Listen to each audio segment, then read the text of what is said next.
What do you think about the whole Canelo situation, man? I mean, he vacated. He's trying to be smart.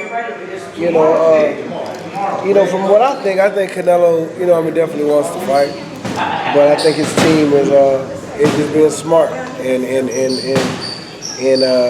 holding off on him because it's just going to continue building. As long as they stay undefeated, they just going to. People just gonna keep back and forth. They're gonna keep building, and it's gonna be a bigger fight.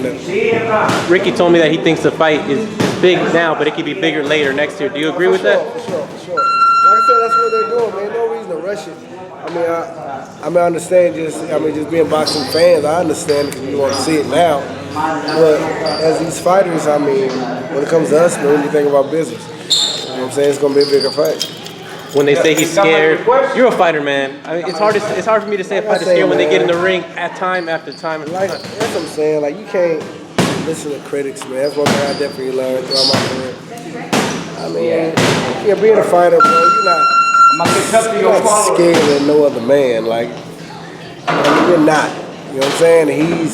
He stepped in there with some of the best. So you can't just say he's scared just because he doesn't want to fight him right now because everybody wants to see it.